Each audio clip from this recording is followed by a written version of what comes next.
Once again, Attorney Al Agra from Masters Pinoy and POSF, which is our obstacle course NSA, at marami tayong pag-uusapan doon. Unahin natin itong Masters Pinoy natin. Pero bago yan, batiin muna natin si Attorney. Magandang hapon. Magandang araw, magandang hapon, Gab. At uli, congratulations sa iyo. Napakasipag mo.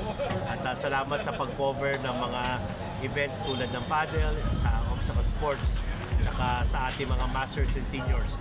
Gab. But unahin natin ngayon, Attorney, yung sa Masters Pinoy Games. Because the last time I saw you, you were represented the Philippine Masters Games Association dun sa triathlon. At ito yung ating national age group triathlon sa Subic. And one of the categories nga pala ng NAGT na sa Subic is actually for the Masters and Veterans, which is part of the events of Masters Pinoy. Could you share to us nga yung mga nangyari nga dito sa Subic? Una, nagpapasalamat ako sa Triathlon Philippines, no?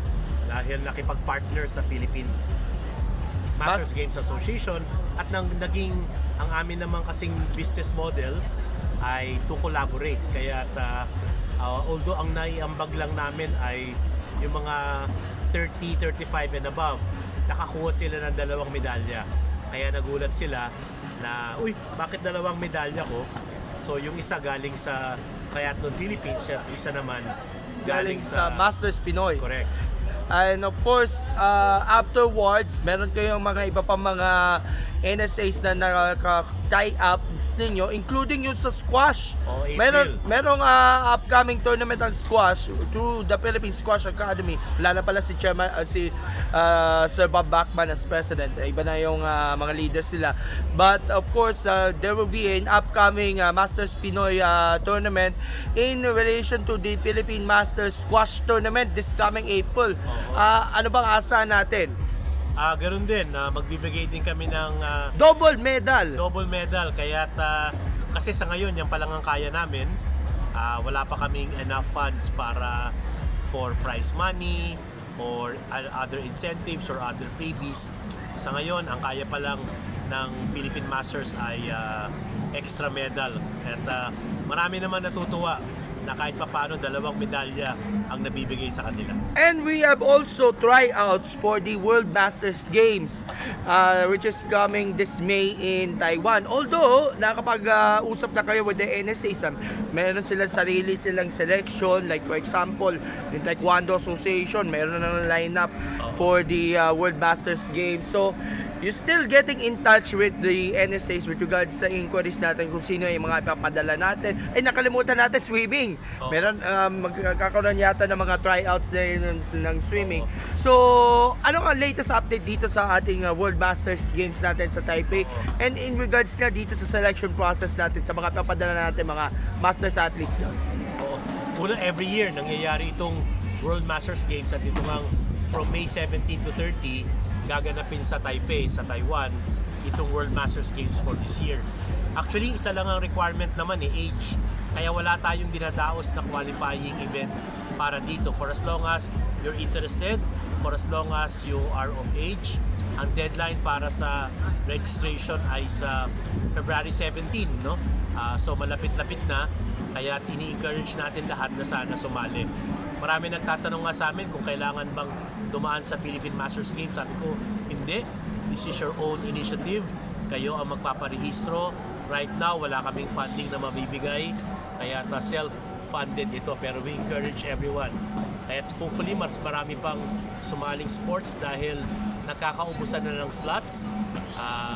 Ilang araw na lang.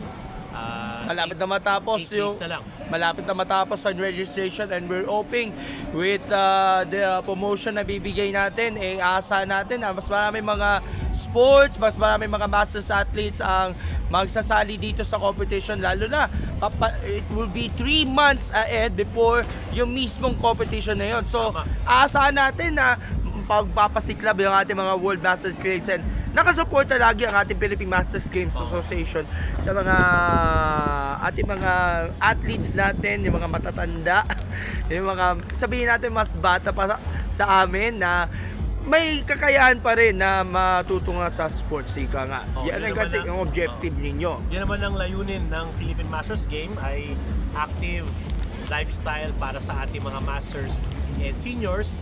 At ngayon lang, ikaw ang ulgap at sa mga sumusubaybay, ngayon lang muna nagre-ready kami ng isang event, 10 events na puro exercises. Wow! So, Halimbawa, so parang exercise challenge para Correct. so parang magta-tie up kayo with sabihin natin exercise o fitness partner with regards na dito sa plano ninyo. Oo, so halimbawa, paramihan ng push-up, halimbawa pull-up, or patagalan na kasabit, so, or tatapon ka ng medicine ball. So, pina-finalize namin ito.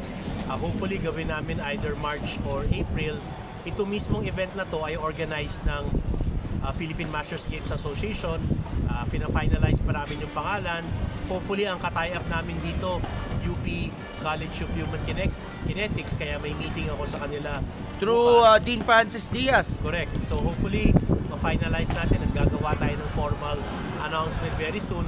Aside from knowing your own yung benchmark, magkakaroon ng competition per age group. Okay, so abangan natin yan and of course mag-iinganyo yung ating mga seniors and masters natin to try out those exercise regimens and exercise challenges. Singit natin yung POSF because the last time na nagkaroon ng update, nagkaroon kayo ng General Assembly. Coincidentally, hindi ako nakapunta of course dahil nasa PSA Awards na pa ako doon sa Manila Hotel. So dito natin nalaman yung mga member ng national team na ipapadala natin sa mga iba't ibang competitions through ninja parkour, OCR short, OCR long, adaptive, youth, at meron ata kayo dalawang bagong categories. Pang masters, tsaka adventure racing. Masters and Adventure Racing. So, can you summarize na itong General Assembly and even yung unang araw ng training ng ating mga OCR athletes for those competitions? February 1. Last Oo, ready na kami for this year. 8 years old na po ang Pilipinas Obstacle Sports Federation. Happy anniversary! Thank you. And every year, every January 27, kami ay nagdadaos ng aming General Assembly. Nagkakaroon kami ng evaluation planning ng aming mga national athletes. Binabahagi namin sa mga member namin ang mga bagong programa. Nakalatag na ang aming 2025 calendar. Maglo-launch na kami ng mga panibagong programa, mga certification, academies, Oo. and putting up more obstacle sports facilities around the Philippines through the partnership of the POSF and the private sponsors na rin. And ilo-launch namin bukas, Gab, yung tinatawag naming Obstacle Sports Academy. So, By the way, saan ba ito? right now, anywhere naman siya, pero yung aming pinaka-home ay itong sa Bridgetown Obstacle Bridgetown, Park. syempre. Pero magkukunda kami ng training all over the country and even international. Right now, meron kaming request sa Korea tsaka sa Singapore na magpapadala kami ng coaches at bahagi yan ng programa ng Obstacle Sports Academy. We're definitely looking forward to that, itong paglulunsad niya ng Obstacle Sports Salamat. Academy. Lastly, we are here nga pala dito sa Philippine National Paddle Tournament for Mix. Mamaya lalaban si Attorney Jessica Agra dito sa finals, and you also competed there dito sa tournament, no? Sa Not this tournament kasi medyo injured ang aking left knee. Nandito lang ako bilang daddy. to support syempre Of si course, Attorney. kami, solid ang Team Agra supporting. Kanina nga sa semifinals naglaban si Noel Agra, my son, and partner si Bien at si Jessie, my daughter, and Mike. Kaya nanalo kanina si Jessica, kaya siya ang maglalaro ngayon sa finals against Kobe and Team Patrimonio, kababata ni Jessica. And former member of our national team na And ngayon, membro na ng Philippine Paddle Association. At of course, congratulations, si Attorney Jessica is now the team captain Yes, ng ating women's team, which includes si Team Patrimonio and the Soletas, Soleta. Bambi, Bien, and Gabi Yes, Soleta. kaya't, lumalawak at ang ating women's team, and hopefully soon itong ating men's team magkakaroon ng announcement for paddle. Very, very soon yan, malalaman natin yan. Anyway, attorney, ang inyong pasasalamat na on behalf of PMGA and POSF sa mga taong sumusuporta. And by the way, andito na po si Attorney Jess na yun. Andito na siya. Okay, pasalamatan mo na. Maraming salamat, magandang araw, and God, please, hindi ka nakakalimot sa lahat ng ginagawa natin. Parehong ating advocacy, ang ating pangarap na magkaroon ng excellence in sports and sports governance as well. Muli, congratulations Gab at ingat. Salamat po and God bless and more power to you. Salamat.